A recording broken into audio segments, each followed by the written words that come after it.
Hola a todos, soy la doctora Jenny Judith Bernal Arellano y me complace enormemente tener la oportunidad de dirigirme a ustedes y explicar de manera, digamos, resumida los principales puntos que se van a desarrollar en la presente asignatura, que les será de mucha utilidad en su vida, no solamente profesional, sino también personal. Particularmente esta asignatura que se denomina Derecho Ecológico tiene como finalidad, además de que ustedes conozcan cuál es la reglamentación que impera hoy día en el Estado mexicano para efecto de cumplir con este importante deber, que es precisamente el mantener la ecología en condiciones óptimas para el desarrollo del ser humano. Conocerán también ustedes la importancia que tiene hoy día el cuidado, el que conozcamos particularmente cada uno de los aspectos que comprende el medio ambiente y los deberes que tenemos como ciudadanos y los deberes que tiene particularmente la autoridad mexicana para hacer frente al desgaste que hemos realizado en nuestro medio. Por tanto, es muy importante esta asignatura. Es una asignatura que los va a llevar de la mano por diferentes aspectos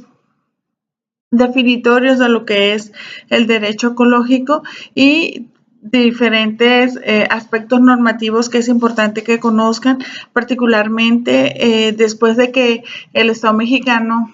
modificó la Constitución Política Nacional en su artículo primero, donde nos hace ver de manera clara la importancia de los tratados internacionales que el Estado mexicano ha suscrito en diversas áreas del conocimiento, particularmente en materia de derechos humanos. Y este punto es importante porque debo decirles que el derecho ambiental ha sido reconocido en la Constitución Política Nacional como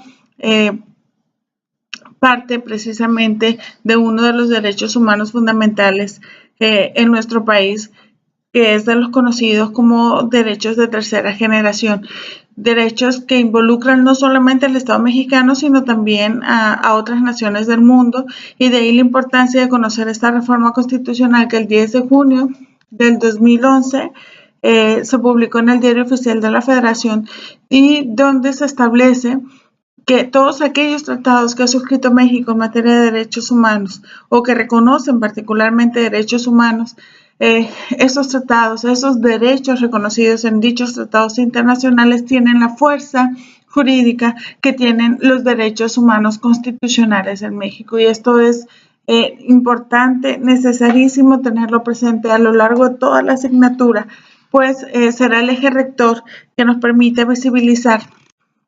si el Estado a través de su política pública, si el Estado a través de sus propias normas, si el Estado a través de sus acciones u omisiones en la materia está haciendo lo correcto para efecto de preservar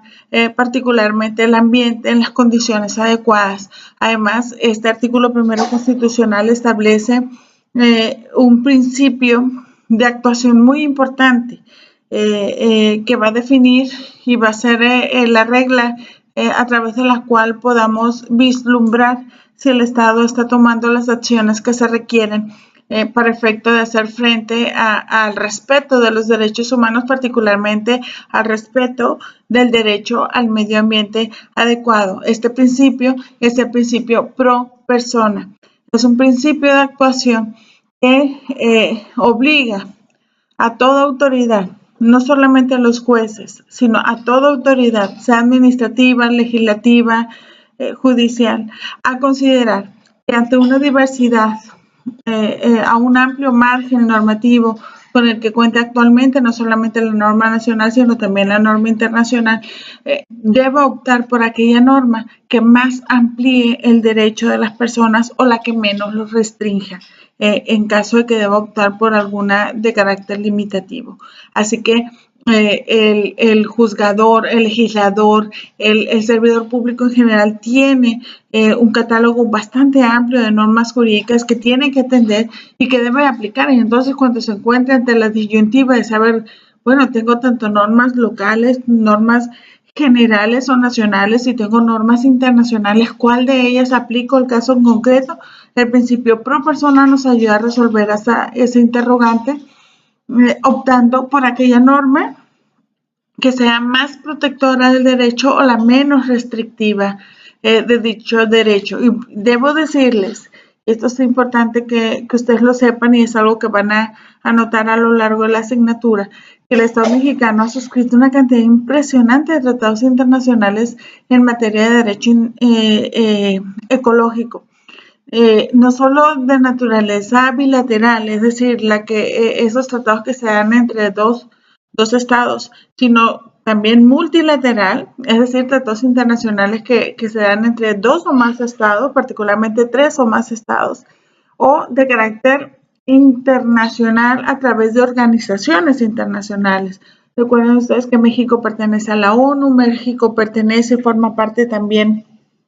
de la OEA, de la Organización de Estados Americanos, y no solo con estas organizaciones intergubernamentales, sino también con los países que forman parte de los mismos. México ha creado y generado vínculos muy importantes, no solamente en materia política o en materia de relaciones entre estados, sino también en materia ambiental. Y ustedes van a conocer a lo largo de estas asignaturas cómo es que esos tratados internacionales que México ha suscrito en diferentes vías impactan de manera importante en la legislación nacional y en la política pública que el Estado mexicano tiene que desarrollar y tiene que implementar para efecto de aplicar la norma de manera correcta en el país y particularmente incidir de manera efectiva en la protección del medio ambiente. En las primeras semanas ustedes habrán advertido ya que iniciamos con la conceptualización de lo que es el derecho ambiental. Y debo decirles que en este aspecto, pues que el derecho ambiental ya no se circunscribe estrictamente en lo nacional, insisto, sino también que va más allá a lo internacional. Debo decirles también que en el ámbito internacional se han creado instituciones protectoras de los derechos humanos. En este caso tenemos pues la efectiva acción de las Cortes Internacionales. Tenemos, México, debo decirles, le ha concedido competencia consultiva y contenciosa a la Corte Interamericana de Derechos Humanos y que pertenece, a la OEA, y a la Corte Internacional de Justicia de la Haya, que pertenece a la ONU. A estas cortes se les ha otorgado competencia consultiva y contenciosa al Estado mexicano, lo que implica que estas cortes pueden conocer de probables violaciones a derechos humanos cometidas en territorio nacional. Debo decirles también, y esto es materia de una jurisprudencia muy reciente en el Estado mexicano, que la Suprema Corte de Justicia de la Nación ha definido a través de jurisprudencia que la jurisprudencia de estas cortes internacionales, tanto de la Corte Internacional de Justicia de la Haya como de la Corte Interamericana de Derechos Humanos, que son cortes que vigilan el debido cumplimiento de los estados en materia de derechos humanos. La jurisprudencia de estas cortes es vinculante para las autoridades en el Estado mexicano, y esto es importante porque estas cortes se han pronunciado en relación con la protección del medio ambiente. Por tanto, son criterios que también tendríamos que conocer como parte complementaria de lo que hoy día conocemos como derecho ecológico. Muy bien, pues el derecho ecológico, insisto, es el conjunto de normas, pero no solamente de normas nacionales e internacionales, sino también de instituciones creadas a efecto de paliar con este grave problema que es la afectación al medio ambiente. Debo decirles, estimadas y estimados alumnos, que el ambiente pues es la base de la vida humana.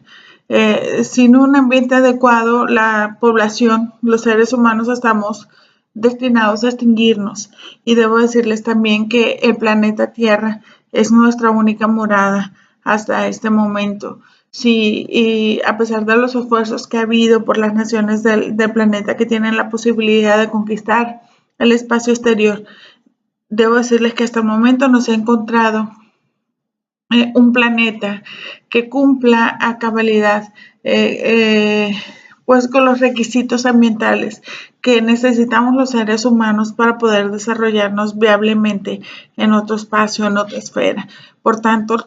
el planeta Tierra es nuestra única morada hasta el momento y debemos cuidarlo. De esto apenas estamos haciendo conciencia y solo espero que esta asignatura